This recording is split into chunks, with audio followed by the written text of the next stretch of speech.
اقوام متحدہ نے میانمار کو اسلحہ بیچنے پر پابندی لگانے کے بجائے محض عالمی برادری سے اپیل کی ہے کہ میانمار کو اسلحہ نہ فروخت کیا جائے۔ غیر ملکی خبر رساں ادارے کے مطابق اقوام متحدہ جنرل اسمبلی نے قرارداد منظور کر کے میانمار کی فوجی بغاوت کی شدید مذمت کی، جس میں فروری میں ملک کی منتخب حکومت کا تختہ الٹ دیا گیا تھا۔ اقوام متحدہ نے میانمار کی فوج پر منتخب رہنما آنگ سان سوچی سمیت تمام سیاسی قیدیوں کو رہا کرنے کے لیے زور دیا۔ اگرچہ قرارداد پر عمل کرنا رکن ملکوں کے لیے قانونی طور پر لازمی نہیں، تاہم اس کی سیاسی طور پر بہت اہمیت ہے۔ اس قرارداد کی حمایت میں 119 ممالک نے ووٹ دیا اور صرف بیلاروس نے مخالفت کی، جبکہ چین، روس، بھارت سمیت 35 ممالک نے ووٹنگ میں حصہ نہیں لیا۔ روس اور چین میانمار کو سب سے زیادہ اسلحہ فروخت کرتے ہیں۔ میانمار کے لیے اقوام متحدہ کی خصوصی سفیر کرسٹین شارنر برگر نے جنرل اسمبلی سے اظہار کرتے ہوئے کہا کہ میانمار میں بڑے پیمانے پر خانہ جنگی کا حقیقی خطرہ ہے۔ وقت ہاتھ سے نکلتا جا رہا ہے اور فوجی بغاوت کو ختم کرنے کے امکانات کم ہوتے جا رہے ہیں۔ قرارداد میں حصہ نہ لینے والے بعض ممالک نے اسے میانمار کا اندرونی معاملہ قرار دیا، تو کچھ نے کہا کہ اس قرارداد میں کچھ سال قبل روہنگیا مسلمانوں پر ہونے والے مظالم کا ازالہ نہیں کیا گیا، جب لاکھوں مسلمانوں کو میانمار سے ہجرت کرنی پڑی تھی۔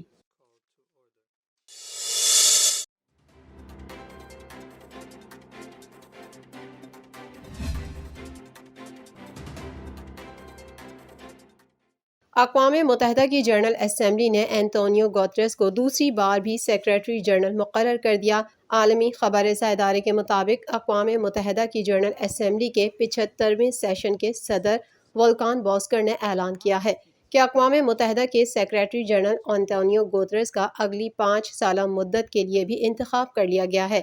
اینٹونیو گوتریس کے عہدے کے دوسرے دور کا آغاز جنوری 2022 سے ہوگا اور آئندہ 5 برس تک جنرل سیکریٹری کے عہدے پر فائز رہیں گے۔ انہوں نے پہلی بار اپنا عہدہ 1 جنوری 2017 کو سنبھالا تھا۔ اس سے قبل اینٹونیو گوتریس 1995 سے 2002 تک پرتگال کے وزیر اعظم رہے، جبکہ 2005 سے 2015 کے درمیان اقوام متحدہ کے ہائی کمشنر برائے پناہ گزین کی حیثیت سے ذمہ داریاں نبھاتے رہے ہیں۔ اینٹونیو گوتریس کو دوسری بار بھی جنرل سیکریٹری کے عہدے پر مقرر کرنے کے لیے اقوام متحدہ کی جنرل اسمبلی میں 8 جون کو قرارداد پیش ہوئی تھی۔ ان کی بہترین کارکردگی کے باعث اراکین نے دوسری بار بھی فیصلہ اینٹونیو گوتریس کے حق میں دیا تھا۔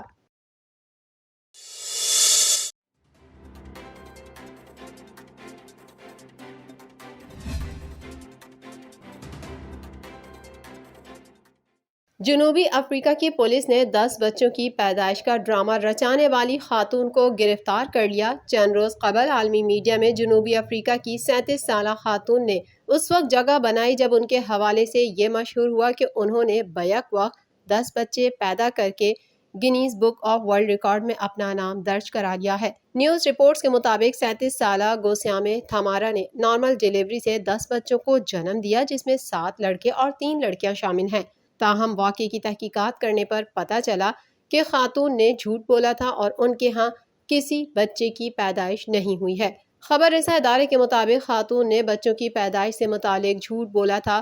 گوسیامے تھامارا نفسیاتی مریض ہیں جنہیں علاج کے لیے اسپتال لایا گیا تھا، جبکہ وہ حاملہ بھی نہیں ہوئی تھیں، لہٰذا اب انہیں جھوٹ اور فراڈ کے الزام میں گرفتار کر لیا گیا ہے۔ دوسری جانب جنوبی افریقی حکام نے 10 بچوں کی پیدائش کی سختی سے تردید کرتے ہوئے کہا ہے کہ یہاں کسی بھی خاتون نے جڑواں بچوں کو جنم نہیں دیا ہے۔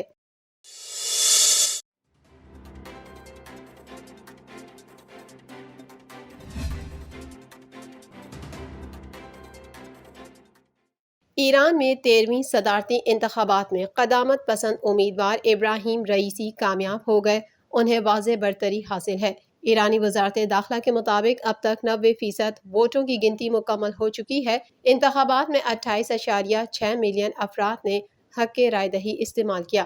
ایرانی وزارت داخلہ کا کہنا ہے کہ صدارتی امیدوار ابراہیم رئیسی نے 17.8 ملین ووٹ حاصل کیے ہیں۔ محسن رضائی نے 3.3 ملین ووٹ حاصل کیے۔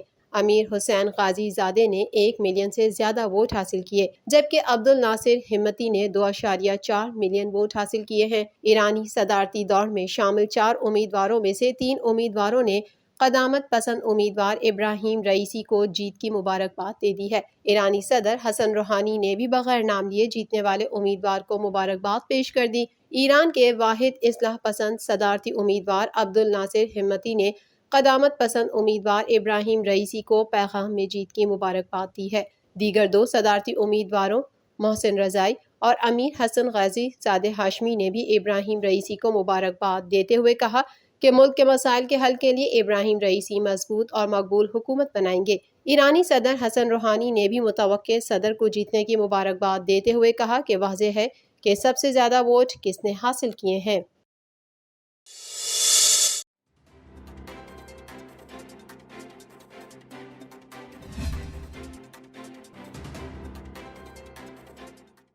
دنیا کا کوئی خطہ کرونا وائرس کی موذی وبا سے محفوظ نہیں۔ اس کی تیسری لہر کے دوران مریضوں اور اموات میں مسلسل اضافہ جاری ہے۔ دنیا بھر میں کرونا وائرس سے متاثرہ افراد کی تعداد 17,86,02,064 تک جا پہنچی ہے، جبکہ اس موذی وائرس سے اموات 38,66,932 ہو گئیں۔ کرونا وائرس کے دنیا بھر میں 1,16,12,052 مریض اسپتالوں، قرنطینہ مراکز میں زیر علاج اور گھروں میں آئسولیشن میں ہیں، جن میں سے 82,118 کی حالت تشویشناک ہے، جبکہ 16,31,23,080 کرونا مریض صحت یاب ہو چکے ہیں۔ امریکہ میں کرونا وائرس سے اب تک 6,16,920، بھارت میں 3,85,167، برازیل میں 4,98,621، فرانس میں 1,10,702، ترکی میں 49,071، روس میں 1,28,445، برطانیہ میں 1,27,956، اٹلی میں 1,27,225،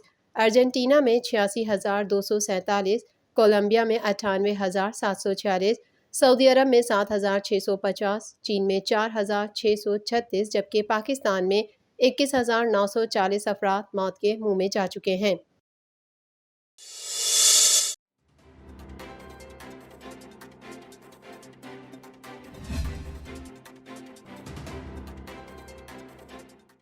پاکستانی فلم اور ٹی وی انڈسٹری کی معروف اور باصلاحیت اداکارہ مایا علی نے انکشاف کیا ہے کہ انہوں نے بالی ووڈ اداکار اکشے کمار کی فلم میں ان کے ساتھ کام کرنے کے لیے آڈیشن دیا تھا، جس میں وہ کامیاب بھی ہو گئی تھیں۔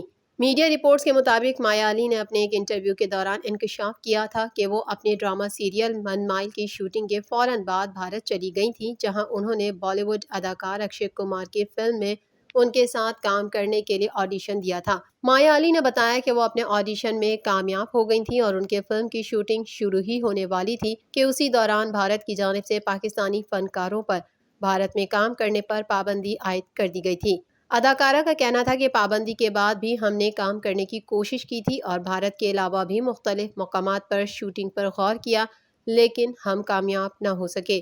ان کا مزید کہنا تھا کہ انہوں نے کرن جوہر کی تمام فلمیں دیکھی ہیں، جس سے اندازہ لگایا جا سکتا ہے کہ مایا علی کو بالی ووڈ میں کام کرنے کا کس قدر شوق ہے۔ واضح رہے کہ مایا علی نے فلم اور ٹی وی انڈسٹری میں بہترین اداکاری کر کے اپنا لوہا منوانے کے بعد اب کاروباری میدان میں بھی قدم رکھ دیا ہے۔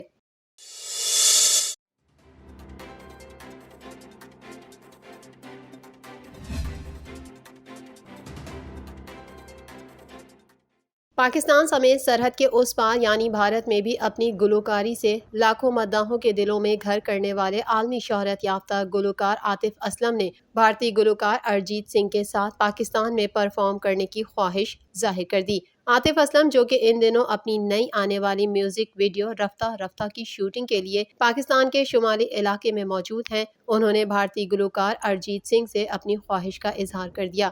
اس ضمن میں عاطف اسلم نے اپنی تصدیق شدہ انسٹاگرام اکاؤنٹ پر اپنی ویڈیو شیئر کی ہے، جس میں وہ پاکستان کے شمالی علاقے میں گاڑی میں گھوم رہے ہیں۔ ویڈیو میں دیکھا جا سکتا ہے کہ عاطف اسلم گاڑی میں بیٹھ کر بالی ووڈ گلوکار ارجیت سنگھ کا مقبول ترین گانا ہوائیں سن رہے ہیں اور ساتھ ہی اپنے موبائل فون سے قدرت کے حسین مناظر کی ویڈیو بھی بنا رہے ہیں۔ عاطف اسلم نے اپنی پوسٹ کے کیپشن میں ارجیت سنگھ سے مخاطب ہوتے ہوئے لکھا کہ تصور کریں کہ جیسے ہم یہاں اپنے مداحوں کے لیے پرفارم کر رہے ہیں۔ واضح ہے کہ گزشتہ روز سے سوشل میڈیا پر یہ خبر زیر گردش ہے کہ سجل علی بہت جلد عاطف اسلم کی نئی میوزک ویڈیو میں اپنی اداکاری کے جوہر دکھائیں گی۔